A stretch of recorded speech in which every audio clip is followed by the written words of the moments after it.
There are many battles that we can fight. There are many fronts to this war that we are all engaged.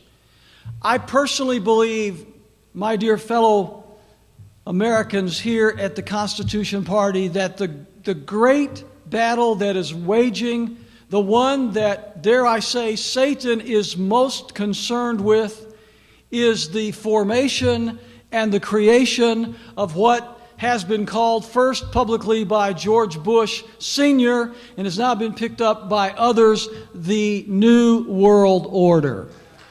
The loss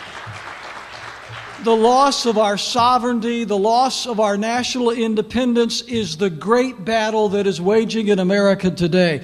We will not be able to fight the other battles that we desire to fight. We're not going to have an opportunity to engage the other issues that confront us if we lose this battle.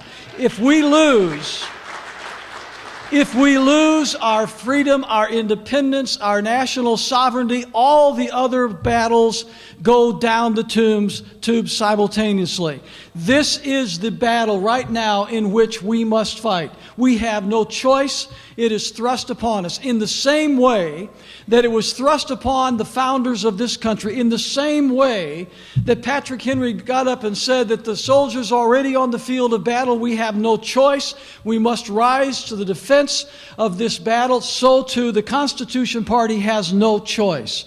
We must stand in defense of our national sovereignty, our independence, and the principles upon which this country was formed, or we are lost as a country.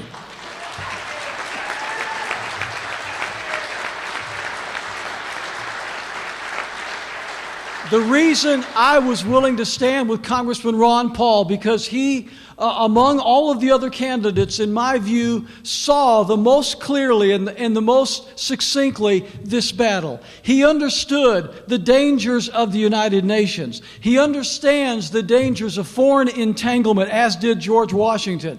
He understands the dangers of allowing ourselves to succumb to the temptation of becoming an empire or a world regime. We are a constitutional republic. We are not a global empire.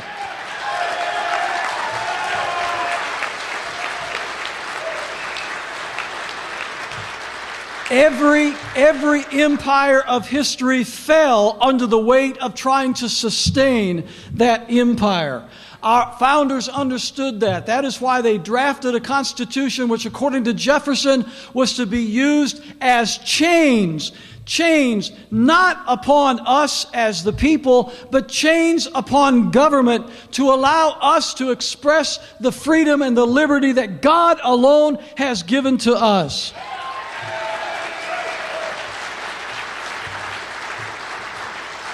I would remind you that we would not have a USA Patriot Act if it were not for our invasion of Iraq.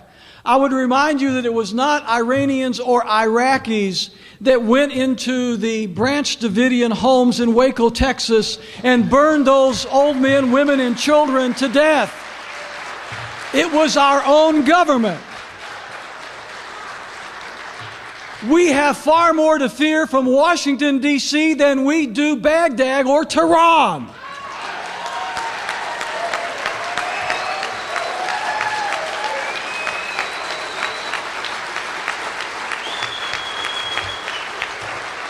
And unfortunately, most of the people that are running for public office among the Democrats and the Republicans do not believe that. They really believe that the answer is in Washington, D.C. The answer is in government. The answer is in the political elite. And you and I both know that the answer is not in the political elite. It's not in Washington. It is, first of all, in the sovereign grace of Almighty God. And secondly, it's in the hands of the people who are willing to fight and die for freedom.